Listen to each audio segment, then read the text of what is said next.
또다시 시판이 침대 옆 작은 탁자로 밀려났습니다. 오리건주 포틀랜드 외곽의 호스피스 시설 502호.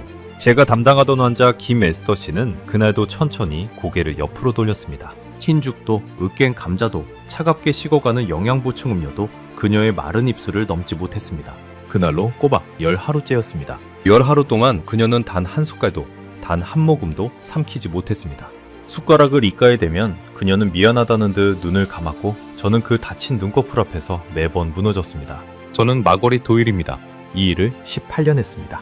수백 명의 마지막을 지켜봤고 먹지 않으려는 환자를 어르고 달래는 일에는 누구보다 이력이 났다고 믿었습니다. 안 먹으면 억지로라도 먹여야 한다. 그게 간병인의 책임이라고 18년을 믿어왔습니다.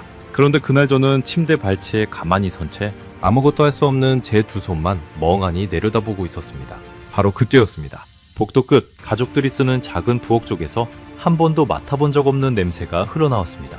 달큰하면서도 코끝이 알싸한 묘하게 마음을 끌어당기는 향이었습니다. 저는 저도 모르게 그 냄새를 따라 천천히 복도를 걸어갔습니다. 작은 냄비 앞에 등이 굽은 한 노인이 서 있었습니다. 78의 박순자 할머니, 그 방 환자의 어머니였습니다. 영어는 서툴렀지만 무언가를 정성껏 휘젓는 그 손길만은 또렷했습니다. 말린 붉은 열매 몇 알과 노르스름한 뿌리 몇 조각, 냄비 안에 든 건 그게 전부였습니다. 저는 속으로 생각했습니다. 저게 대체 무슨 소용이 있을까? 의사도 약도 그 어떤 최신 의료 장비도 어쩌지 못한 사람을 마른 열매 몇 알, 끓인 물이 어떻게 한단 말인가? 영양제도 못 넘기는 사람이 저런 물 한 잔을 마실 리가 없는데 저는 그때만 해도 알지 못했습니다. 그 작은 냄비에서 끓고 있던 한 잔이 18년 동안 단단하게 굳어있던 제 모든 신념을 송두리째 흔들어 놓으리란 것을요. 10하루를 굶은 환자가 어떻게 그 한 잔에는 손을 뻗었을까요?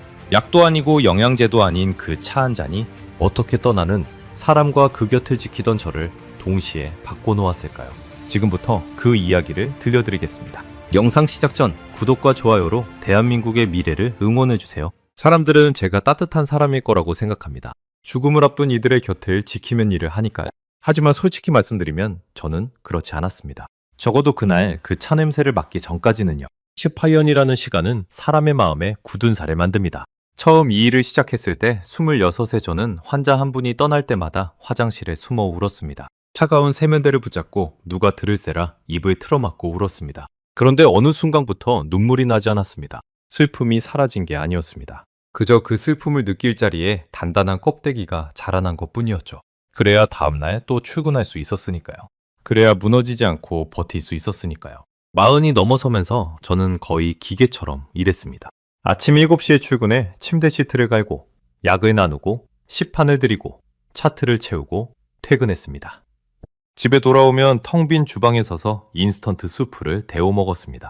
10년 전 남편과 헤어진 뒤로 그 주방에서 누군가와 함께 밥을 먹어본 기억이 없었습니다. 데우고 먹고 설거지하고 잠드는 하루. 저는 그 단조로움이 차라리 편했습니다. 마음이 움직이지 않으면 다치지도 않으니까요. 저는 효율을 믿었습니다. 매뉴얼을 믿었습니다. 정해진 시간에 약을 주고 정해진 양을 먹이고 차트에 숫자를 적는 일. 그 안에는 흔들릴 것도 고민할 것도 없었습니다. 환자가 먹지 않으면 저는 더 강하게 권했습니다. 안 먹으면 죽으니까요. 먹여야 산다. 그게 제 18년의 결론이었습니다. 어쩌면 그건 환자를 위한 신념이라기보다 무너지지 않으려는 저 자신을 위한 방패였는지도 모르겠습니다. 동료들은 저를 두고 이 시설에서 가장 손이 빠르고 정확한 간병인이라고 했습니다. 저는 그 말을 칭찬으로 받아들였습니다. 환자의 손을 잡고 우는 신참 간병인을 보면 속으로 저렇게 마음을 쏟다간 오래 못 버틴다고 생각했습니다. 저 아이도 곧 나처럼 단단해지겠지 하고요. 지금 생각하면 그건 단단해진 게 아니라 메말라버린 것이었습니다. 하지만 그때의 저는 둘의 차이를 구분하지 못했습니다. 마음에 굳은 살이 박이면 그 굳은 살이 본래의 살결을 가려버린다는 것을 몰랐던 것이죠. 그러던 어느 봄날 김에스터 씨가 제 담당이 되었습니다. 52살. 너무 이른 나이였습니다. 차트에는 더 이상 손 쓸 방법이 없다는 말이 차갑게 적혀 있었습니다. 그녀가 502호로 옮겨온 첫날 저는 늘 하던 대로 인사를 건넸습니다. 도일이라고 불러주세요. 식사 챙기는 게 제 일입니다. 하고요. 에스더 씨는 희미하게 웃었습니다. 그 웃음이 어쩐지 오래 기억에 남았습니다. 창가에는 작은 사진 한 장이 세워져 있었습니다. 젊은 시절의 에스더 씨가 한복을 입고 환하게 웃는 사진이었습니다. 그 옆에는 빛바랜 흑백 사진도 한 장 있었는데 지금보다 훨씬 젊은 박순자 할머니가 어린 딸의 손을 잡고 있는 모습이었습니다. 저는 그때 그 사진들을 그저 흔한 가족 사진으로만 보았습니다. 사진 속에 담긴 수십 년의 시간 같은 건 제 눈에 들어오지 않았습니다. 문제는 그녀가 아무것도 먹지 않는다는 것이었습니다. 첫째 날 흰죽을 절반쯤 남겼습니다. 둘째 날 3숟갈. 셋째 날부터는 숟가락을 입에 대는 것조차 거부했습니다. 저는 매뉴얼대로 했습니다. 영양 보충 음료를 가져왔습니다. 작은 캔에 담긴 하루에 필요한 열량이 정확히 계산되어 들어있는 그 음료를요. 빨대를 꽂아 입가에 대주었습니다. 에스더 씨는 한 모금을 머금더니 곧 미간을 찌푸렸습니다. 그러고는 천천히 고개를 돌렸습니다. 거부였습니다. 다음 날도 그 다음 날도 똑같았습니다. 저는 다른 맛을 가져왔습니다. 딸기 맛, 초콜릿 맛, 바닐라 맛. 차게도 해보고 미지근하게도 해보았습니다. 소용없었습니다. 그녀의 몸은 그 어떤 인공적인 단맛도 받아들이려 하지 않았습니다. 한 번은 제가 조금 더 강하게 빨대를 들이미자 에스더 씨가 가는 손가락을 들어 제 손목을 살며시 눌렀습니다. 그만하라는 뜻이었습니다. 힘이라곤 거의 남아있지 않은 그 손가락의 감촉이 이상하게도 며칠 동안 제 손목에 남아있었습니다. 날짜가 쌓일수록 제 안에 초조함도 쌓였습니다. 하지만 그 초조함은 슬픔이 아니었습니다. 부끄럽게도 그건 책임을 다하지 못하고 있다는 불편함에 더 가까웠습니다. 차트에 적힌 숫자가 자꾸만 비어갔으니까요. 섭취량 0, 섭취량 0, 섭취량 0. 그 0이라는 글자가 저를 압박했습니다. 저는 더 강하게 권했습니다. 조금만 드셔야 해요. 안 드시면 더 힘들어지세요. 하고요. 그럴수록 에스더 씨는 더 깊이 눈을 감았습니다. 밤 근무를 마치고 차를 몰고 집으로 돌아오는 길이면 신호등 앞에 멈춰설 때마다 그 빈 시판이 떠올랐습니다. 제가 무엇을 잘못하고 있는 걸까? 더 좋은 음료를 찾아야 하나? 더 부드러운 죽을 끓여야 하나? 저는 그 고민을 늘 음식의 종류에서만 찾았습니다. 정작 에스더 씨가 거부하는 것이 음식 자체가 아니라 사랑 없이 들이밀어지는 그 차가운 캔이라는 사실은 한 번도 떠올리지 못했습니다. 그때의 저에게 음식은 데이터였지 마음이 아니었으니까요. 그리고 그 방에는 늘 한 사람이 더 있었습니다. 에스더 씨의 어머니 박순자 할머니였습니다. 처음 그분을 봤을 때 저는 그저 안쓰러운 풍경의 일부로만 여겼습니다. 작고 마른 노인이 딸의 침대 옆 의자에 하루 종일 앉아있는 모습. 흔히 보는 광경이었으니까요. 할머니는 영어를 거의 하지 못했습니다. 제가 무어라 말하면 그저 고개를 끄덕이거나 미안하다는 듯 두 손을 가슴 앞에 모으셨습니다. 그 작은 체구에 어떻게 그토록 긴 세월의 무게가 담겨 있는지 저는 미처 헤아리지 못했습니다. 하지만 할머니는 가만히 앉아만 있지 않았습니다. 딸의 마른 손을 오래오래 쓰다듬었습니다. 이마에 흘러내린 머리카락을 손가락으로 넘겨주었습니다. 가끔은 아주 낮은 목소리로 무언가를 흥얼거렸습니다. 알아들을 수 없는 한국말 노래였습니다. 자장가 같기도 한 그 가락이 502호의 공기를 천천히 데웠습니다. 할머니는 또 작은 손수건에 따뜻한 물을 적셔 딸의 메마른 입술을 살살 닦아주곤 했습니다. 먹이려는 것도 고치려는 것도 아니었습니다. 그저 딸이 조금이라도 덜 메마르기를 바라는 손길이었습니다. 하루는 회진을 돌다 502호 문 앞에서 잠시 멈춰섰습니다. 할머니가 딸의 귀에 대고 무언가를 속삭이고 있었습니다. 알아들을 수는 없었지만 그 목소리의 결만으로도 알 수 있었습니다. 어린 딸을 재우던 수십 년 전의 그 목소리를 할머니는 마지막 순간에 다시 꺼내고 있는 것이었습니다. 그 장면을 보면서도 저는 발걸음을 옮겼습니다. 다음 환자의 약 시간이 다가오고 있었으니까요. 저에게는 늘 다음 일정이 있었고 그 일정표 안에 한 모녀의 마지막 같은 건 들어갈 자리가 없었습니다. 저는 그 모습을 곁눈질로 보면서도 깊이 생각하지 않았습니다. 그저 가족이 할 수 있는 일을 하는 거겠지 하고 넘겼습니다. 제 머릿속은 온통 섭취량이라는 숫자뿐이었으니까요. 저는 사랑이 흐르는 그 작은 방 안에서 혼자 계산기를 두드리고 있었던 셈입니다. 돌이켜보면 그 방에서 가장 메마른 사람은 떠나가는 환자도 그 곁을 지키는 노모도 아닌 바로 저였습니다. 열흘째 되던 날 저는 영양사 데이비드 첸을 찾아갔습니다. 데이비 씨, 502호 환자분 섭취량이 계속 0이에요. 어떻게든 방법을 찾아야 하지 않을까요? 데이비드는 차트를 들여다보더니 안경을 굳혀 썼습니다. 그러고는 무미건조하게 말했습니다. 전면 영양 투여를 검토해 봐야겠네요. 이대로면 수치가 위험해요. 그는 30 중반의 젊은 영양사였습니다. 학교에서 배운 표준 식이 지침을 신봉했고 모든 답을 도표와 그래프에서 찾으려 했습니다. 어떤 면에서는 18년 전에 저와 닮은 사람이었습니다. 수치. 저와 데이비드가 나누는 대화에는 늘 그 단어가 있었습니다. 우리는 사람을 두고 이야기하면서도 정작 사람의 이야기는 한 번도 하지 않았습니다.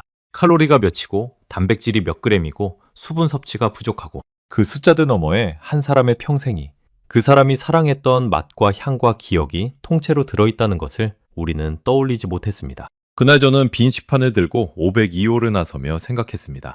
나는 18년 동안 무엇을 한 걸까? 매일 누군가의 마지막을 지키면서 정작 그들이 무엇을 원하는지 단 한 번이라도 제대로 물어본 적이 있었나? 음식이란 게 정말 숫자로 채워넣기만 하면 되는 걸까? 사람이 마지막 순간에 입에 대고 싶은 것이 정말 정확히 계산된 그 캔 하나뿐일까? 그 질문은 그날 밤 제 마음 한구석에 작은 가시처럼 박혔습니다. 집에 돌아와 또 인스턴트 수프를 데우려다 저는 문득 가스레인지 앞에 멍하니 서 있었습니다. 마지막으로 누군가를 위해 마음을 담아 무언가를 끓여본 게 언제였더라. 도무지 기억이 나지 않았습니다. 저는 제 환자들에게 음식을 날랐지만 단 한 번도 음식을 만들어준 적은 없었습니다. 저는 아직 알지 못했습니다. 바로 다음날 복도 끝 작은 부엌에서 그 가시를 뽑아낸 향기가 피어오르리란 것을요. 그리고 그 향기가 평생 숫자만 세워온 한 간병인의 마음에 처음으로 사람의 온기를 불어넣게 되리란 것을요. 그로부터 사흘 뒤 에스더 씨의 상태가 눈에 띄게 나빠졌습니다. 수요일 아침이었습니다. 회진을 돌며 502호 문을 열었을 때 저는 한눈에 알아챘습니다. 밤사이 무언가가 무너져 내렸다는 것을요. 에스더 씨의 얼굴은 베개와 거의 같은 빛깔이 되어 있었습니다. 숨소리는 얕고 길었습니다. 손등의 핏줄이 마른 강줄기처럼 도드라졌습니다. 박순자 할머니는 밤을 꼬박 세운 듯 의자에 앉은 채로 딸의 손을 두 손으로 감싸고 있었습니다. 저는 침대 곁으로 다가가 에스더 씨의 이마에 손을 얹었습니다. 열은 없었지만 피부가 종이장처럼 메말라 있었습니다. 그녀는 눈꺼풀을 살짝 들어 저를 보더니 또 그 희미한 웃음을 지었습니다. 미안하다고 말하는 듯한 웃음이었습니다. 자기 때문에 제가 애쓰는 걸 다 안다는 듯한 그런 눈빛이었습니다. 그 눈빛 앞에서 저는 처음으로 가슴 한쪽이 묵직해지는 것을 느꼈습니다. 늘 차트의 숫자만 보던 제가 그날 처음으로 그녀의 눈을 제대로 마주한 것이었는지도 모르겠습니다. 저는 곧장 데이비드를 호출했습니다. 그가 차트를 들고 들어와 수치들을 확인했습니다. 그의 입에서 나온 말은 늘 그렇듯 건조했습니다. 할수가 심해요. 이대로 가면 며칠 못 버틸 겁니다. 정맥 영양과 수액을 본격적으로 검토해야 해요. 그는 마치 고장난 기계의 부품을 점검하듯 에스더 씨를 들여다보았습니다. 저는 데이비드의 말이 틀렸다고 생각하지 않았습니다. 그게 정석이니까요. 하지만 그날따라 그 정석이라는 말이 제 안에서 묘하게 거슬렸습니다.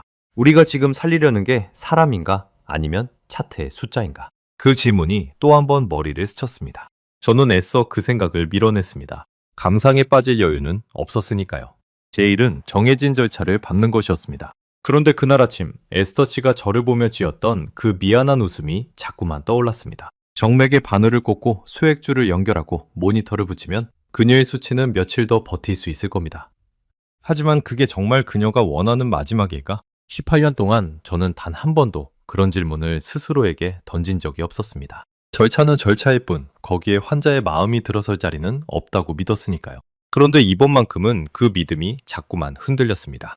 그날 오후 데이비드와 저는 가족 면담을 위해 할머니를 불렀습니다. 통역을 위해 같은 층에 입원한 다른 환자의 보호자가 잠시 도움을 주었습니다. 마침 한국말을 할 줄 아는 분이 계셨던 겁니다. 데이비드는 도표를 펼쳐놓고 설명했습니다. 따님께 정맥으로 영양을 공급하는 게 의학적으로 최선입니다. 동의해 주셔야 진행할 수 있습니다. 그는 그래프 위의 선이 어떻게 떨어지고 있는지를 손가락으로 짚어가며 설명했습니다. 마치 숫자만 보여주면 누구나 설득될 거라고 믿는 사람처럼요. 할머니는 한참을 가만히 듣고 계셨습니다. 그러고는 아주 천천히 떨리는 목소리로 한국말을 하셨습니다. 통역하던 분이 잠시 머뭇거리더니 옮겨주었습니다. 할머니 말씀은 바늘은 이제 그만 꽂고 싶다고 하시네요. 딸이 마지막엔 편안했으면 좋겠다고요. 할머니의 손이 무릎 위에서 가늘게 떨리고 있었습니다. 데이비드의 표정이 굳었습니다. 그는 안경을 고쳤으며 말했습니다. 어머님, 영양 공급을 중단하면 더 빨리 악화됩니다. 이건 환자분을 위한 일이에요. 그 말에 할머니는 조용히 고개를 저었습니다. 그러고는 무어라 짧게 덧붙이셨습니다. 통역하던 분의 목소리가 살짝 잠겼습니다. 알아요. 다 안다고 하세요. 그래도 마지막인데 딸이 좋아하던 거 한 번이라도 입에 대게 해주고 싶다고 하세요. 좋아하던 거. 그 한마디가 제 가슴에 툭 하고 떨어졌습니다. 저는 11일 동안 에스더 씨에게 수십 가지 음료를 들이밀었지만 단 한 번도 그녀가 무엇을 좋아했는지 물어본 적이 없었습니다. 딸기 맛이냐 초콜릿 맛이냐를 따졌을 뿐 정작 그녀가 평생 사랑했던 맛이 무엇인지는 떠올려 본 적조차 없었던 겁니다. 저는 그동안 에스더 씨의 입에 무언가를 넣으려고만 했지 그 입이 무엇을 그리워하는지는 한 번도 헤아리지 않았던 것이죠.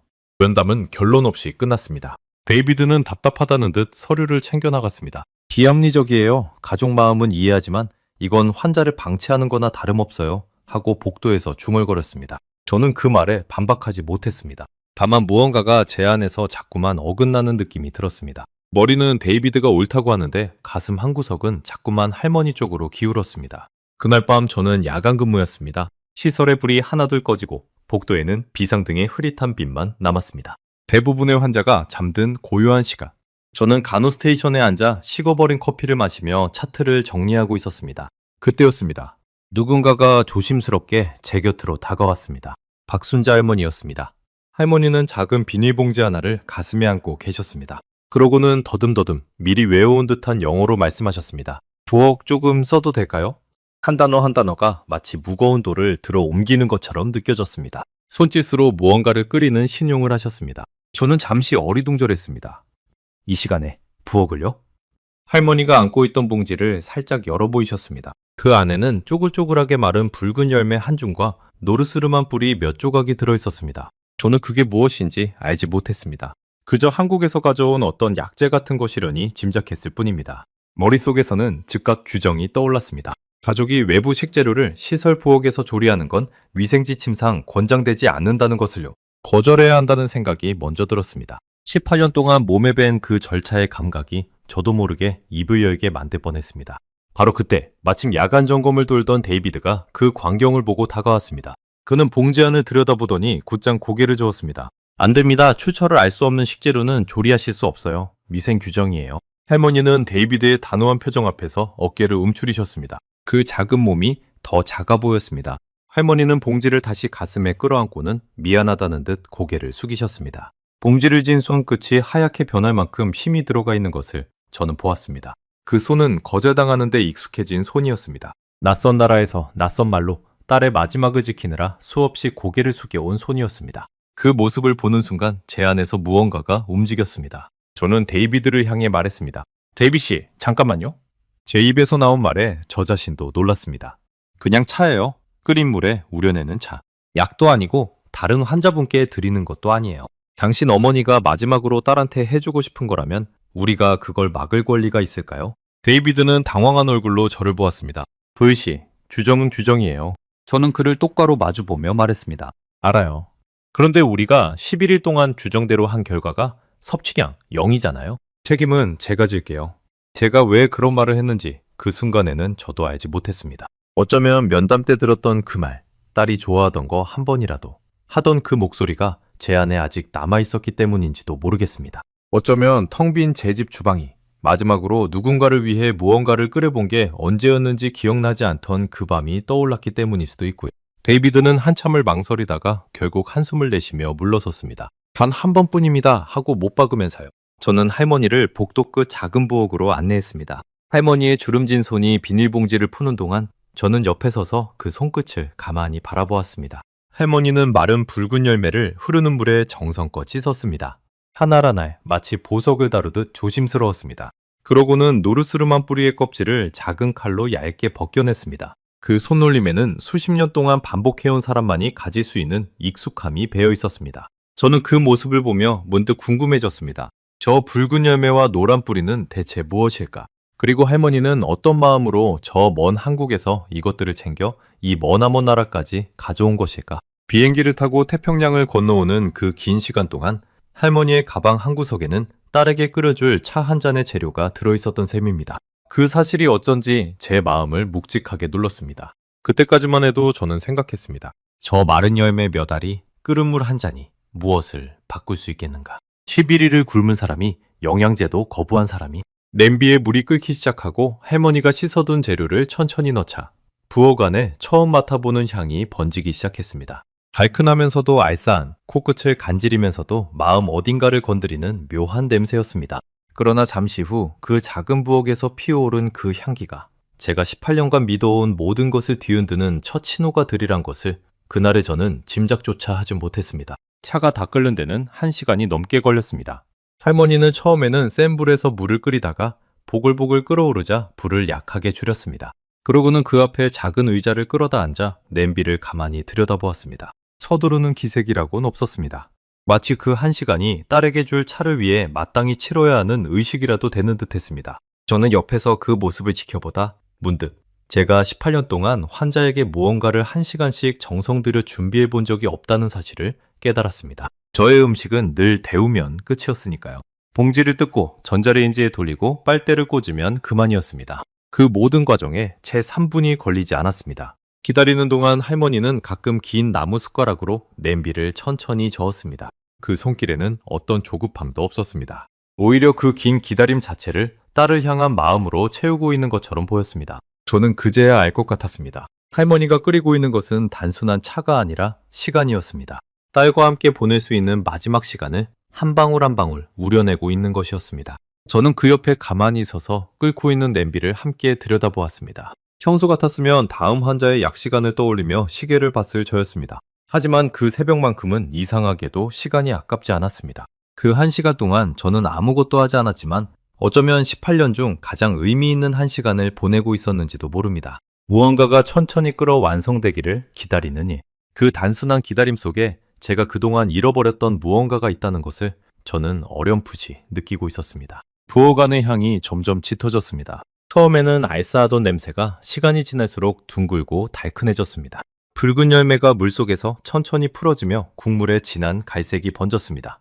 노란 뿌리에서 나온 알싸한 기운이 그 단맛을 깨끗하게 받쳐주었습니다.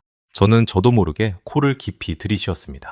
이상하게도 그 냄새를 맡고 있자니 오래전 돌아가신 제 외할머니의 부엌이 어렴풋이 떠올랐습니다. 어린 시절 감기에 걸리면 외할머니가 끓여주시던 무언가 따뜻한 것의 냄새.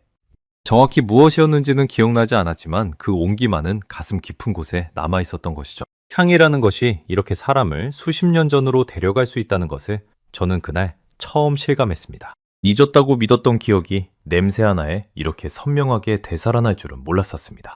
어쩌면 사람의 가장 깊은 기억은 머리가 아니라 코끝에, 혀끝에 새겨지는 것인지도 모르겠습니다. 마침내 할머니가 불을 껐습니다. 그러고는 깨끗한 천에 국물을 걸러 작은 보자기 잔에 따랐습니다. 김이 모락모락 피어올랐습니다. 할머니는 그 잔을 두 손으로 감싸쥔 채 따뜻한지 손등에 살짝 대보았습니다. 너무 뜨겁지도 너무 식지도 않은 온도.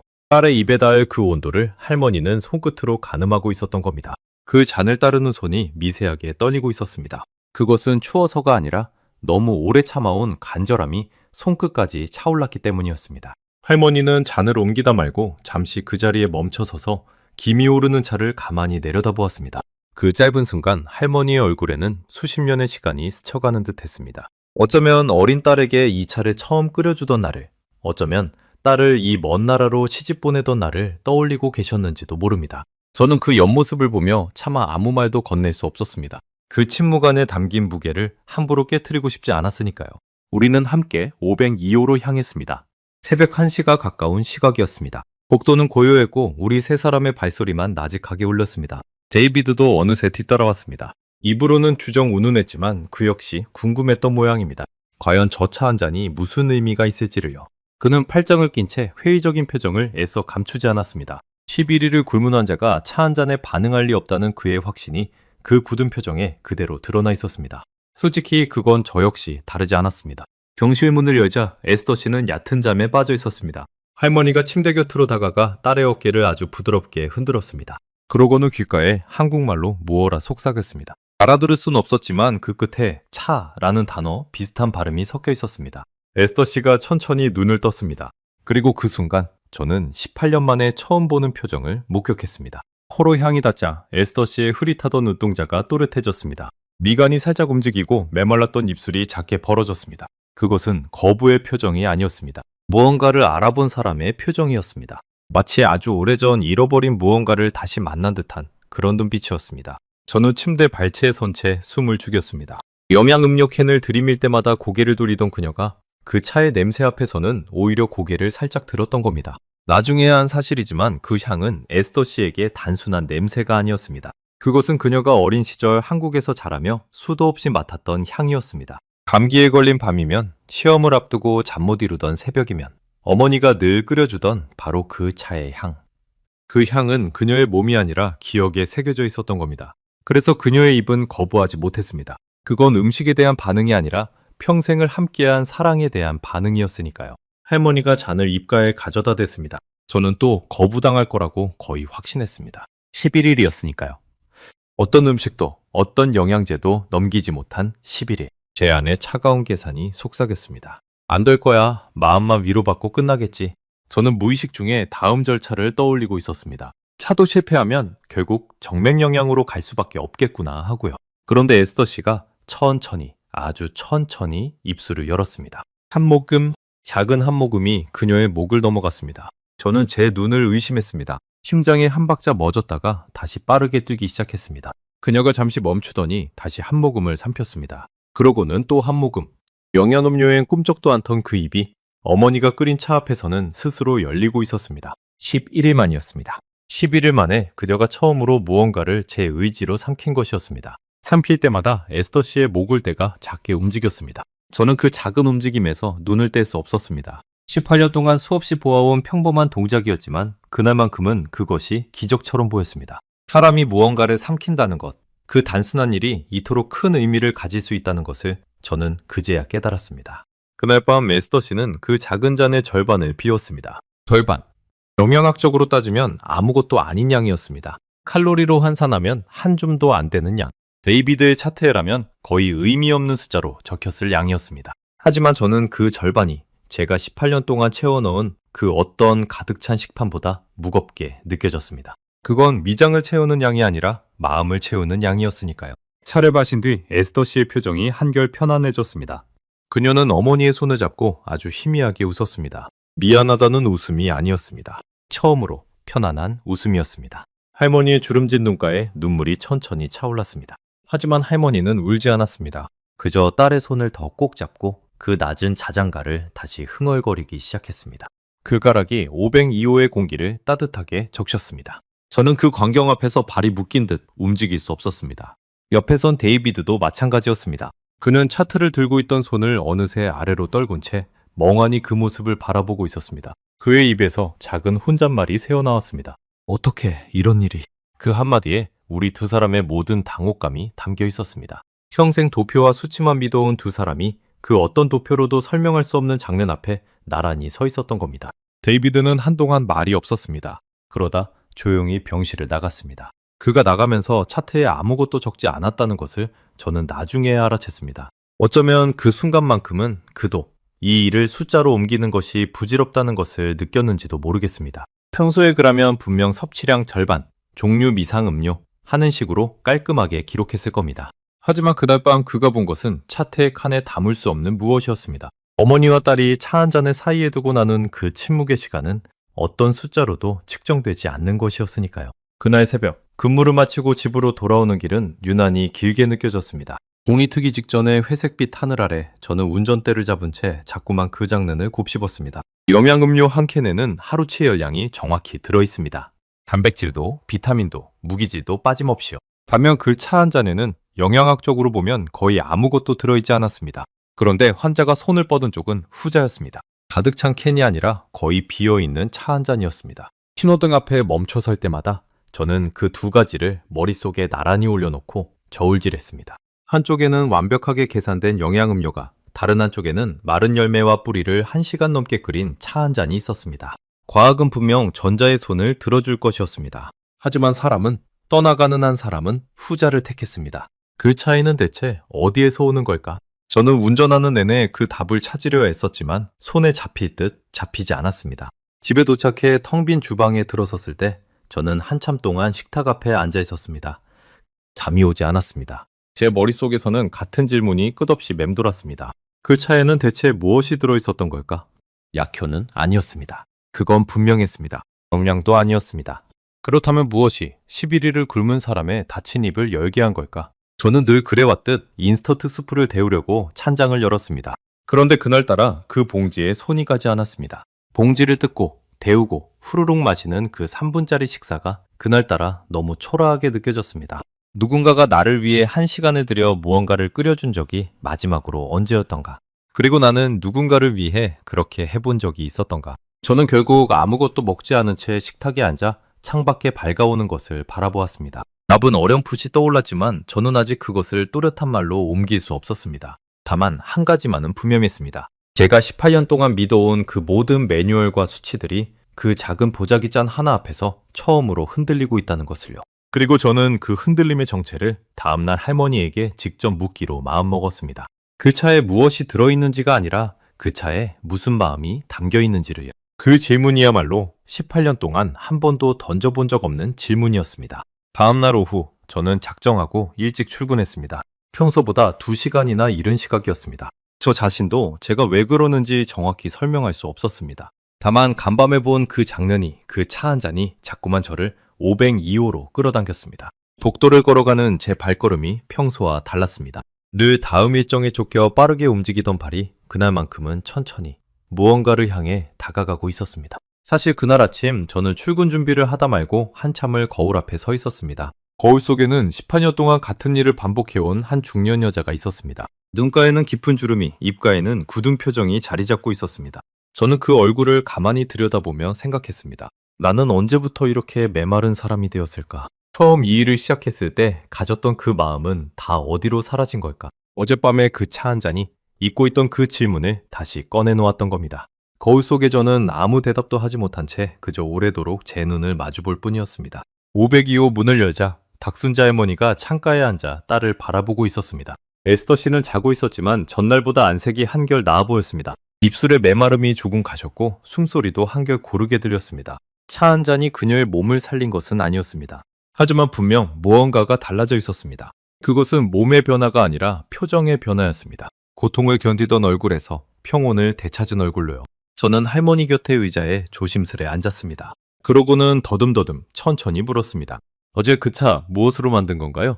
할머니는 잠시 저를 바라보았습니다. 영어를 잘 알아듣지 못해 제 표정과 손짓을 살피는 듯 했습니다. 저는 어젯밤에 그 잔을 마시는 신용을 해보였습니다. 그제야 할머니의 얼굴이 환해졌습니다. 할머니는 가방에서 작은 비닐봉지를 꺼냈습니다.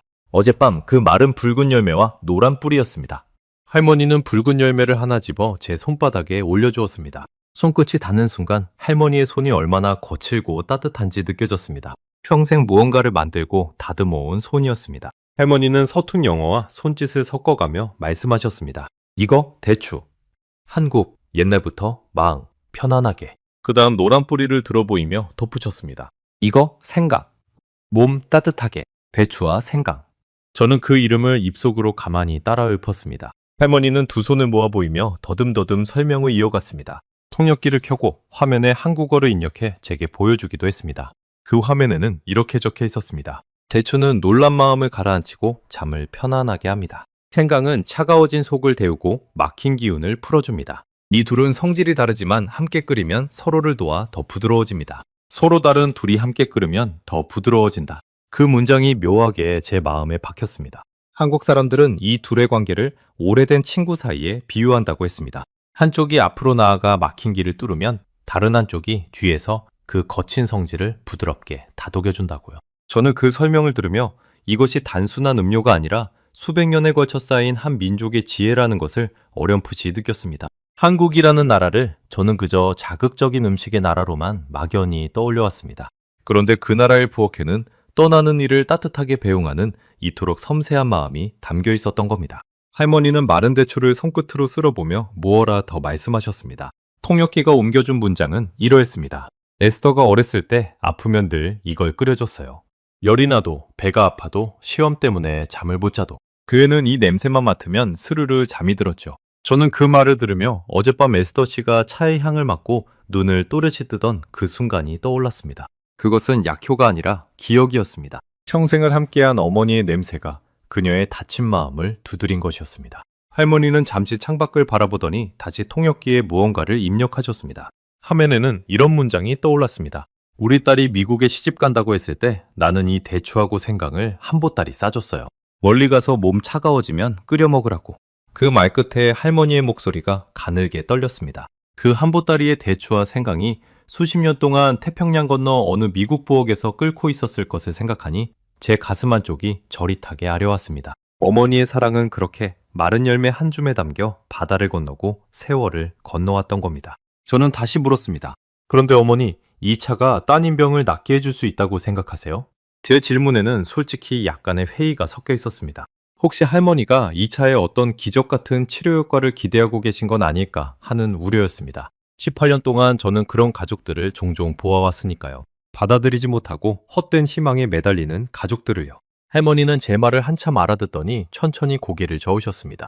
그러고는 통역기에 한국어를 또박또박 입력하셨습니다. 화면에 뜬 문장을 읽는 순간 저는 숨이 멎는 듯 했습니다. 거기엔 이렇게 적혀 있었습니다. 고치려는 거 아니에요? 그냥 따뜻하게 보내주고 싶어서. 고치려는 게 아니다. 그냥 따뜻하게 보내주고 싶다. 그 한 문장이 18년 동안 제가 쌓아온 모든 신념의 벽을 단번에 허물어뜨렸습니다. 저는 그동안 환자가 먹지 않으면 그것을 실패로 여겼습니다. 어떻게든 먹여야 한다고 그게 제 책임이라고 믿었습니다. 그런데 할머니는 처음부터 다른 곳을 보고 있었습니다. 할머니에게 중요한 것은 딸의 위장을 채우는 게 아니라 딸의 마지막을 따뜻하게 데우는 것이었습니다. 할머니는 이미 알고 계셨습니다. 딸이 곧 떠나리란 것을요. 그 누구보다 그 사실을 또렷이 알면서도 부정하지 않으셨습니다. 다만 그 마지막 길이 외롭지 않기를, 차갑지 않기를 바라셨던 겁니다. 저는 그제야 깨달았습니다. 진짜 강인함이란 끝까지 매달리는 것이 아니라 사랑하는 사람을 평온하게 보내줄 준비를 하는 것이라는 사실을요. 할머니의 그 작고 구분 등에 저는 18년을 일하며 한 번도 본 적 없는 어떤 위대함을 느꼈습니다. 저는 그 자리에서 한동안 아무 말도 하지 못했습니다. 손바닥 위에 붉은 대추 하나를 가만히 내려다보았습니다. 그 작은 열매 하나에 제가 평생 외면해온 진실이 담겨 있는 것 같았습니다. 음식은 숫자가 아니라는 것. 사람이 마지막에 원하는 것은 완벽하게 계산된 영양이 아니라 자신을 사랑하는 누군가의 손길과 온기라는 것을요. 제 손바닥 위에서 그 대추 한 알이 어느새 따뜻하게 데워져 있었습니다. 저는 그 대추를 차마 봉지에 돌려놓지 못하고 한참을 손에 쥐고 있었습니다. 작고 쪼글쪼글한 그 열매가 그 순간만큼은 세상 어떤 약보다도 귀하게 느껴졌으니까요. 그날 저녁 저는 휴게실에 혼자 앉아 호스피스 돌봄에 관한 자료들을 찾아보았습니다. 18년을 일했지만 정작 그 자료들을 제대로 들여다본 건 그날이 처음이었습니다. 신입 시절 교육에서 한 번 듣고는 그 뒤로는 바쁘다는 핑계로 펼쳐본 적이 없었습니다. 그리고 거기에서 저는 의료진이 늘 말하던 한 가지 원칙을 발견했습니다. 호스피스 돌봄의 핵심은 영양 보충이 아니라 위안과 함께 있어주는 것이라는 원칙이었습니다. 자료에는 이렇게 적혀 있었습니다. 임종을 앞둔 환자에게 억지로 음식을 먹이는 것은 오히려 몸에 부담을 주고 고통을 늘릴 수 있다. 이 시기에 정말 중요한 것은 칼로리가 아니라 환자가 편안함을 느끼고 사랑받고 있다고 느끼는 것이다. 익숙한 향과 따뜻한 음료는 환자의 닫힌 마음을 다시 열어줄 수 있으며 가족이 함께 무언가를 나누는 행위 자체가 가장 깊은 돌봄이 된다. 저는 그 문장을 몇 번이고 다시 읽었습니다. 그 문장을 읽는 순간 제 얼굴이 화끈거렸습니다. 저는 18년 동안 그 원칙을 매일 어겨온 셈이었습니다. 교육 시간마다 들었던 그 말을 한 귀로 듣고 한 귀로 흘렸던 겁니다. 위안과 연결. 그 두 단어가 그날따라 제 가슴을 무겁게 짓눌렀습니다. 저는 늘 환자에게 무언가를 주려고만 했지 환자와 함께 있어주려 한 적은 없었습니다. 시판을 들이밀고 차트를 적고 다음 방으로 넘어가는 것.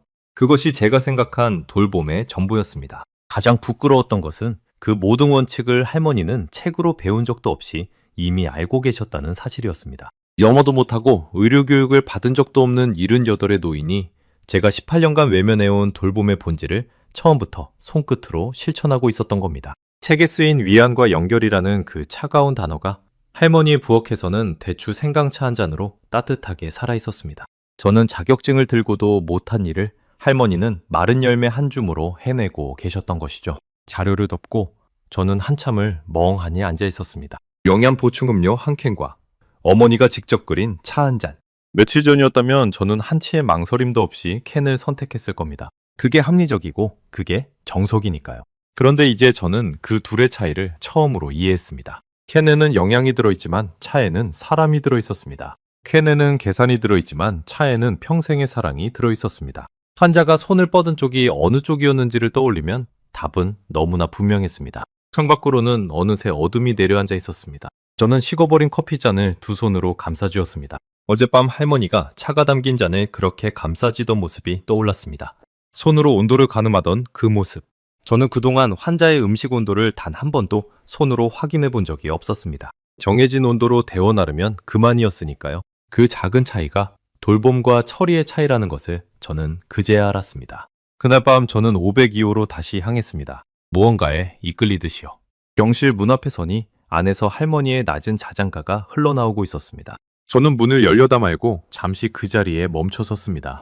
그리고 처음으로, 18년 만에 처음으로 한 환자의 방 앞에서 눈물이 차오르는 것을 느꼈습니다. 메마른 줄로만 알았던 제 안 어딘가에서 오래 잠겨있던 무언가가 천천히 깨어나고 있었습니다. 목이 뜨거워지고 코끝이 시큰해졌습니다. 저는 손등으로 눈가를 훔쳤습니다. 26에 화장실에 숨어 울던 그 신참 간병인이 18년의 굳은 살을 뚫고 다시 제 안에서 고개를 들고 있었습니다. 저는 그 눈물을 부끄러워하지 않았습니다. 오히려 그 눈물이 반가웠습니다. 아직 제 안에 사람을 향한 마음이 남아있다는 증거였으니까요. 다 말라버린 줄 알았던 눈물에서 아주 작은 샘 하나가 다시 솟아나고 있었습니다. 저는 그날 밤 18년 동안 단 한 번도 입 밖에 내지 않았던 말을 마음속으로 되뇌었습니다. 나는 18년 동안 칼로리를 셌지 사람을 본 적이 없었구나. 그 깨달음은 부끄러웠지만 동시에 어떤 해방감을 주었습니다. 이제라도 알았으니까요. 늦었지만 아주 늦지는 않았으니까요. 에스더 씨는 아직 그곳에 있었고 저에게는 아직 그녀를 사람으로 마주할 시간이 남아 있었습니다. 저는 조용히 문을 열고 들어가 침대 곁에 빈 의자에 앉았습니다. 그러고는 처음으로 식판도 차트도 없이 그냥 그곳에 있어 주었습니다. 아무것도 하지 않고 그저 함께. 그것이 제가 18년 만에 배운 가장 중요한 돌봄이었습니다. 할머니가 저를 보며 옅게 미소 지으셨습니다. 그 미소 속에는 마침내 같은 마음이 든 사람을 알아본 따뜻함이 담겨 있었습니다.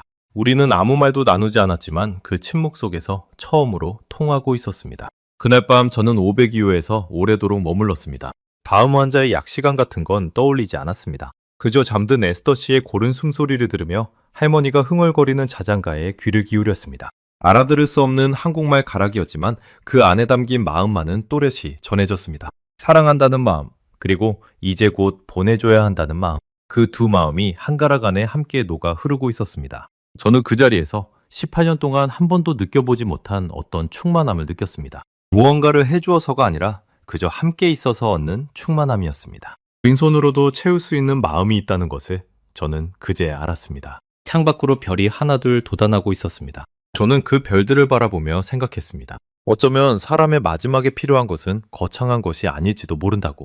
그저 익숙한 향 하나, 따뜻한 손길 하나, 곁을 지켜주는 사람 하나면 충분한 것인지도 모른다고요. 그 단순한 진실을 저는 78 노인의 차 한 잔에서 배우고 있었습니다. 자격증도 매뉴얼도 18년의 경력도 가르쳐주지 못한 그 진실을요. 그로부터 닷새 뒤 에스더 씨의 마지막 날이 다가왔습니다. 그동안 그녀는 매일 저녁 어머니가 끓인 차를 조금씩 마셨습니다. 많은 양은 아니었습니다. 어떤 날은 반잔, 어떤 날은 겨우 몇 모금. 영양학적으로 보면 여전히 부족한 양이었습니다. 하지만 그 차를 마시는 동안 에스더 씨의 얼굴에는 늘 평온이 깃들었습니다. 저는 더 이상 섭취량을 따지지 않았습니다. 대신 그녀가 차를 마실 때 짓는 그 편안한 표정을 차트보다 더 소중한 기록으로 마음에 새겼습니다. 그 닷새 동안 저는 매일 502호에서 가장 많은 시간을 보냈습니다. 다른 환자들을 소홀히 한 것은 아니었습니다.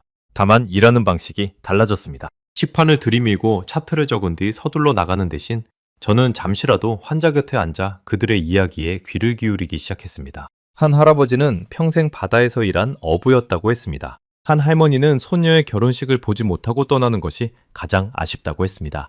18년 동안 저는 그들을 그저 몇 호실 환자로만 기억해왔습니다. 그런데 이제 그들 한 사람 한 사람의 이야기가 제 마음에 들어오기 시작했습니다. 그들은 더 이상 숫자가 아니라 저마다의 평생을 가진 사람들이었습니다. 그날 아침 에스더 씨의 호흡이 눈에 띄게 가빠졌습니다. 의료진은 이제 정말 얼마 남지 않았다고 조심스럽게 전했습니다. 박순자 할머니는 그 말을 전해 듣고도 흔들리지 않으셨습니다. 다만 평소보다 일찍 부엌으로 향하셨습니다. 마지막 살을 끓이기 위해서였습니다. 저는 그 곁을 따라갔습니다. 이번에는 막아야 할 규정 같은 건 떠올리지 않았습니다. 오히려 제가 먼저 냄비를 꺼내드리고 물을 받아들였습니다. 며칠 전만 해도 위생 규정을 들이대던 그 부엌에서 이제 저는 할머니의 손발이 되어 움직이고 있었습니다. 차가 끓는 동안 할머니는 평소와 달리 말이 없으셨습니다. 그저 끓어오르는 냄비를 가만히 바라보셨습니다. 그 옆모습에서 저는 이것이 딸에게 끓여주는 마지막 차라는 것을 할머니도 알고 계신다는 걸 느꼈습니다. 수십 년 동안 수도 없이 끓여온 그 차를 이제 마지막으로 끓이고 계신 거였습니다. 저는 그 침묵을 깨지 않으려 숨소리조차 죽였습니다. 문득 할머니가 손을 뻗어 끓고 있는 냄비 위로 피어오르는 김에 손바닥을 가만히 대보셨습니다. 그 김이 손바닥을 적시는 동안 할머니의 입술이 소리 없이 움직였습니다. 무어라 기도하시는 것 같기도, 딸의 이름을 부르시는 것 같기도 했습니다. 저는 그 모습을 보며 차를 끓이는 이 한 시간이 할머니에게는 딸과 나누는 마지막 대화의 시간이라는 것을 알았습니다. 말로 다 할 수 없는 사랑을 할머니는 그렇게 차 한 잔에 담아 건네고 계셨습니다. 차가 다 끓자 할머니는 가장 곱고 작은 잔에 차를 따랐습니다. 우리는 함께 502호로 향했습니다. 에스더 씨는 침대에 누운 채 가쁜 숨을 몰아쉬고 있었습니다. 할머니가 그 곁에 앉아 차가 담긴 잔을 딸의 입가로 가져갔습니다. 에스더 씨가 천천히 눈을 떴습니다. 그러고는 그 익숙한 향을 맡으며 아주 희미하게 입술을 열었습니다. 한 모금. 그녀는 마지막으로 어머니의 차를 한 모금 삼켰습니다. 그러고는 떨리는 목소리로 아주 작게 무어라 말했습니다. 한국말이었습니다. 곁에 있던 통역봉사자가 나직이 옮겨주었습니다. 엄마 차 냄새 어릴 때 그대로네. 그 한마디에 502호의 공기가 멈춘 듯 했습니다. 그 짧은 말 안에 한 사람의 평생이 담겨 있었습니다. 한국에서 보낸 어린 시절, 어머니의 부어, 아플 때마다 끓여주던 그 차의 향, 그 모든 기억이 마지막 순간에 한꺼번에 되살아난 것이었습니다. 죽음을 앞둔 사람이 떠올린 것은 거창한 무엇이 아니라 어머니가 끓여주던 차 한 잔의 냄새였습니다. 저는 그 사실 앞에서 가슴이 먹먹해졌습니다. 박순자 할머니의 두 눈에서 마침내 차마운 눈물이 흘러내렸습니다. 할머니는 딸의 야윈 얼굴을 두 손으로 감싸주었습니다. 그러고는 무어라 한국말로 속삭였습니다. 그것은 통역할 필요도 없는 말이었습니다. 사랑한다는 말, 잘 가라는 말. 어느 나라 말이든 어머니가 딸에게 건네는 그 마지막 인사의 결은 똑같았으니까요. 할머니의 목소리는 떨렸지만 무너지지는 않았습니다. 마지막까지 딸 앞에서 의연하려는 어머니의 안간힘이 그 떨리는 목소리에 담겨 있었습니다. 그 순간 저는 제 발이 그 자리에 못 박힌 듯 움직일 수 없었습니다. 그리고 저도 모르게 제 손이 에스더 씨의 다른 한 손을 향해 뻗어가고 있었습니다. 18년 동안 저는 환자의 손을 잡아본 적이 거의 없었습니다. 맥박을 재거나 자세를 바꿔줄 때 기능적으로 잡았을 뿐 사람으로서 그 손을 잡아준 적은 없었습니다. 그런데 그날 저는 처음으로 에스더 씨의 손을 두 손으로 감싸쥐었습니다. 그녀의 손은 차가웠습니다. 하지만 제가 두 손으로 감싸자 아주 미세하게 제 손가락을 마주쥐는 것이 느껴졌습니다. 그 약하디약한 힘이 제 가슴을 무너뜨렸습니다. 18년 동안 메말라 있던 제 안의 무언가가 그 순간 뚝이 터지듯 한꺼번에 풀려나왔습니다. 저는 소리 없이 울었습니다. 환자 앞에서 우는 것은 프로답지 못한 일이라고 믿어왔지만 그날만큼은 그 눈물을 막을 수 없었습니다. 아니, 막고 싶지 않았습니다. 저는 그 순간 깨달았습니다. 제가 18년 동안 그토록 단단한 껍데기를 두르고 살았던 이유를요. 그것은 강해서가 아니라 무서웠기 때문이었습니다. 매번 누군가를 떠나보내며 마음을 다치는 것이 두려워 저는 아예 마음을 닫아버렸던 겁니다. 하지만 그날 에스더 씨의 손을 잡으며 저는 알았습니다. 마음을 닫으면 슬픔은 막을 수 있지만 그 자리에 찾아오는 따뜻함도 함께 막아버린다는 것을요. 슬픔을 받아들이는 사람만이 그 따뜻함도 받을 수 있다는 것을요. 에스더 씨가 천천히 고개를 돌려 저를 바라보았습니다. 그러고는 마지막 힘을 다해 아주 희미하게 웃어 보였습니다. 그것은 첫날 제가 인사를 건넸을 때 그녀가 지었던 바로 그 웃음이었습니다. 다만 이번에는 미안함이 아니라 고마움이 담긴 웃음이었습니다. 그 웃음이 그동안 매뉴얼대로만 그녀를 대해온 저를 용서하는 것 같았습니다. 괜찮다고, 마지막에라도 곁에 있어줘서 고맙다고 말하는 것 같았습니다. 그날 오후 에스더 씨는 어머니의 손과 저의 손을 양쪽에 쥔 채 아주 평온하게 눈을 감았습니다. 마지막 순간까지 그녀의 입가에는 옅은 미소가 남아 있었습니다. 침대 옆 작은 탁자에는 절반쯤 남은 대추 생강차가 아직 온기를 머금고 있었습니다. 그 김이 천천히 사라져가는 것을 저는 오래도록 바라보았습니다. 마치 그녀의 영혼이 그 따뜻한 김을 따라 조용히 떠나가는 것 같았습니다. 슬픔이 밀려왔지만 그 슬픔 안에는 미움도 후회도 없었습니다. 그저 한 사람이 사랑받으며 떠났다는 깊고 고요한 위안만이 남아 있었습니다. 병실이 고요해진 뒤 할머니는 한참을 딸의 곁에 앉아 계셨습니다. 울지도 무너지지도 않으셨습니다. 그저 딸의 식어가는 손을 쓰다듬으며 마지막 자장가를 나직이 불러주셨습니다. 떠나는 아이를 재우듯이요. 저는 그 모습을 차마 방해할 수 없어 조용히 문가에 서 있었습니다. 그 광경은 슬펐지만 동시에 이상하리 많지 아름다웠습니다. 사람이 이토록 따뜻하게 누군가를 떠나보낼 수 있다는 것을 저는 그날 처음 보았습니다. 18년 동안 저는 수많은 임종을 보았습니다. 하지만 대부분은 차가운 기계음과 분주한 발걸음, 그리고 형식적인 절차들로 채워진 마지막이었습니다. 그런데 에스더 씨의 마지막은 달랐습니다. 그 방에는 차의 향이 남아 있었고 어머니의 자장가가 흐르고 있었고 무엇보다 사랑이 가득했습니다. 떠나는 사람도 보내는 사람도 그 곁을 지킨 저도 모두가 따뜻함 속에 있었습니다. 그것이 진정한 호스피스 돌봄이라는 것을 저는 그 작은 방에서 비로소 두 눈으로 확인했습니다. 얼마 뒤 할머니가 천천히 일어나 제게 다가왔습니다. 그러고는 아무 말 없이 가방에서 작은 잔을 하나 꺼내 제게 내미셨습니다. 마지막으로 남은 그 차였습니다. 마셔보라는 뜻이었습니다. 저는 그 잔을 두 손으로 받아들었습니다. 따뜻했습니다. 참모금을 마시자 달큰하면서도 알싸한 그 맛이 목을 타고 천천히 내려갔습니다. 그리고 그 온기가 가슴 한복판에 닿는 순간 저는 비로소 알았습니다. 이 차가 왜 사람을 위로하는지를요. 그것은 혀로 느끼는 맛이 아니라 마음으로 느끼는 온기였습니다. 배추의 둥근 단맛이 먼저 마음을 어루만지고 생강의 알싸한 기운이 그 뒤를 받쳐주었습니다. 할머니가 설명해 주었던 그 말, 서로 다른 둘이 함께 끓으면 더 부드러워진다는 그 말이 혀끝에서 그대로 느껴졌습니다. 그 부드러움은 어떤 인공적인 단맛으로도 흉내낼 수 없는 것이었습니다. 그것은 단순한 음료가 아니었습니다. 한 어머니가 평생 딸에게 건넨 사랑의 맛이었고 한 민족이 오랜 세월 떠나는 일을 배웅해온 마음의 맛이었습니다. 저는 그 잔을 받아들고 나서야 비로소 에스더 씨가 왜 그 차에 손을 뻗었는지를 온몸으로 이해했습니다. 저는 그 잔을 들고 한참을 서 있었습니다. 그동안 제가 환자들에게 날랐던 수천 잔의 음료가 머릿속을 스쳐갔습니다. 완벽하게 계산된, 그러나 단 한 방울의 마음도 담기지 않았던 그 음료들이요. 저는 그제야 깨달았습니다. 제가 18년 동안 환자들에게 진짜로 주지 못했던 것은 영양이 아니라 바로 이 온기였다는 것을요.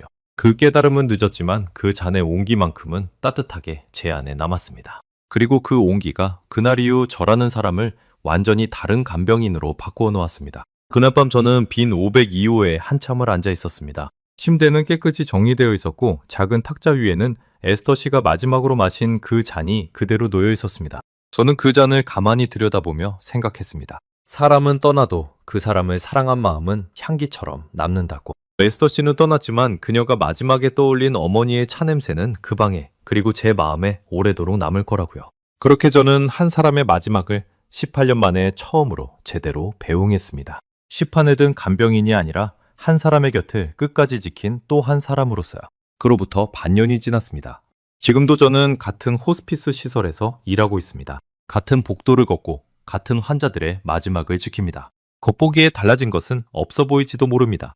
하지만 저를 아는 동료들은 모두 입을 모아 말합니다. 그 일이 변했다고요?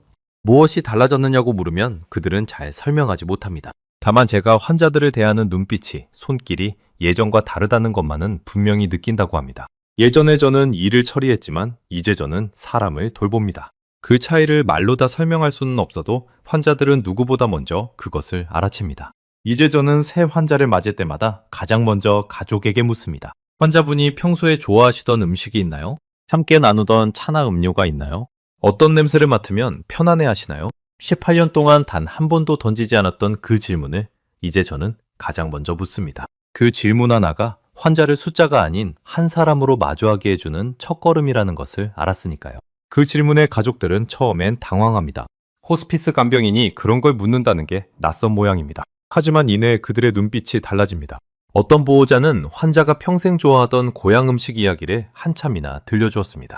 어떤 보호자는 그 질문에 끝내 눈물을 보였습니다. 그 눈물 속에는 떠나는 가족을 위해 무언가를 해줄 수 있다는 작은 위안이 담겨 있었습니다. 저는 그제야 알았습니다. 그 질문 하나가 환자뿐 아니라 남겨질 가족에게도 위로가 된다는 것을요. 저는 더 이상 차트의 빈칸을 두려워하지 않습니다. 섭취량 0이라는 숫자가 그 사람의 마지막을 실패로 만드는 것이 아니라는 걸 알았으니까요. 중요한 것은 그 사람이 떠나는 순간까지 사랑받고 있다고 느끼는 것이었습니다. 저는 이제 시판을 내려놓고 환자의 곁에 앉아 그저 손을 잡아주는 시간을 가집니다. 18년 동안 단 한 번도 해보지 못한, 그러나 가장 중요한 그 일을요. 가장 크게 달라진 사람은 어쩌면 데이비드일지도 모릅니다. 그 차가운 영양사는 에스더 씨가 떠난 뒤로 한동안 말이 없었습니다. 그러던 어느 날 그가 제게 조용히 다가와 말했습니다. 도일 씨, 부엌 한 칸을 가족 조리용으로 내주려고요? 위생관리는 제가 책임지겠습니다. 그러고는 멋쩍게 덧붙였습니다. 그날 밤 본 그 장면을 저는 도저히 잊을 수가 없어서요. 지금 그 작은 부엌 한 칸에는 가족들이 자유롭게 음식을 끓일 수 있는 공간이 마련되어 있습니다. 어떤 가족은 환자가 좋아하던 수프를 끓이고 어떤 가족은 고향의 전통차를 우립니다. 그 부엌에서 피어오르는 향기들이 이제 우리 시설의 복도를 채웁니다. 예전에 그 차갑고 소독약 냄새만 나던 복도가 이제는 집의 부엌처럼 따뜻한 향으로 가득합니다. 에스더 씨의 차 한 잔에서 시작된 작은 변화가 이렇게 시설 전체의 돌봄 번식을 바꾸어 놓은 것입니다. 데이비드는 그 부엌에 작은 안내문도 붙였습니다. 거기엔 이렇게 적혀 있습니다. 사랑하는 분을 위해 무엇이든 끓이세요. 저희가 돕겠습니다. 그 글귀를 볼 때마다 저는 에스더 씨를 떠올립니다. 그날 밤 봉지를 가슴에 끌어안고 고개를 숙이던 박순자 할머니의 모습도요. 그때 우리가 막아섰던 그 차 한 잔이 결국 이 시설을 통째로 바꾸어 놓았다는 사실이 저는 지금도 믿기지 않습니다. 얼마 전에는 한 한국인 가족이 새로 들어왔습니다. 그 가족이 부엌에서 무언가를 끓이는데 익숙한 향이 복도로 흘러나왔습니다. 달큰하면서도 알싸한, 제가 결코 잊을 수 없는 그 향. 대추 생강차였습니다. 저도 모르게 그 향을 따라 부엌으로 걸어갔습니다. 그러고는 그 가족에게 다가가 말했습니다. 이 차, 제가 잘 알아요. 정말 따뜻한 차죠? 그 가족은 놀란 얼굴로 저를 바라보았습니다. 외국인 간병인이 그 차를 안다는 것이 신기했던 모양입니다. 저는 그들에게 에스더 씨와 박순자 할머니의 이야기를 들려주었습니다. 차 한 잔이 어떻게 한 환자의 마지막을 따뜻하게 했는지, 그리고 그 차가 어떻게 저라는 메마른 간병인을 바꾸어 놓았는지를요. 이야기를 다 들은 그 가족의 보호자가 끓이던 차를 한 잔 따라 제게 건넸습니다. 그 따뜻한 잔을 받아드는 순간 저는 다시 한번 에스더 씨를 떠올렸습니다. 차 한 잔으로 이어진 그 인연이 이렇게 또 다른 사람에게로 흘러가고 있었습니다.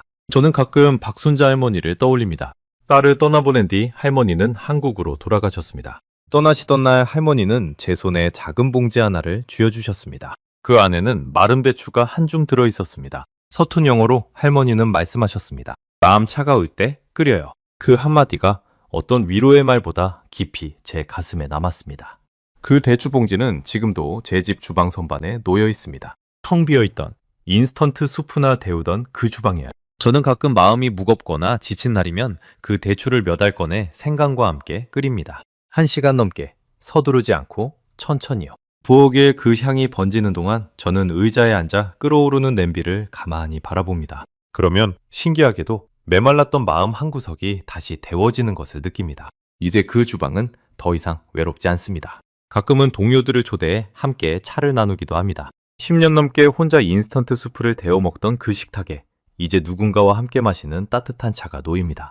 박순자 할머니가 남기고 간 그 대추 한 줌이 제 텅 빈 주방까지 데워놓은 셈입니다. 사람을 따뜻하게 데우는 일은 그렇게 다시 저 자신을 데우는 일로 돌아왔습니다. 사람들은 종종 제게 묻습니다.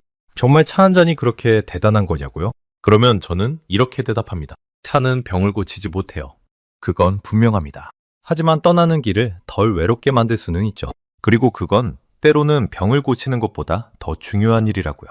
18년 동안 저는 음식이 곧 영양이라고 믿었습니다. 채워 넣어야 할 숫자라고 믿었습니다. 하지만 한 한국인 어머니가 마른 대추 한 줌과 생강 몇 조각으로 제게 가르쳐 주었습니다. 음식은 숫자가 아니라 마음이라는 것을요. 그리고 그 마음은 국경도 언어도 넘어 떠나는 사람의 마지막 순간까지 따뜻하게 가닿을 수 있다는 것을요. 자격증도 매뉴얼도 첨단 의료 장비도 헤매지 못한 일을 작은 차 한 잔이 헤맨 것입니다. 오늘도 저는 새로운 환자의 방으로 향합니다. 손에는 식판이 아니라 그 환자에게 건네 질문 하나를 들고서 무엇을 좋아하셨나요? 어떤 향이 당신을 편안하게 하나요? 그 질문 하나로 저는 매일 한 사람의 마지막을 조금 더 따뜻하게 만들려고 합니다. 그것이 78의 박순자 할머니가 차 한 잔으로 제게 남기고 간 가장 큰 선물이니까요. 저는 다음 시간에도 전 세계를 놀라게 할 대한민국의 이야기로 다시 찾아뵙겠습니다. 감사합니다.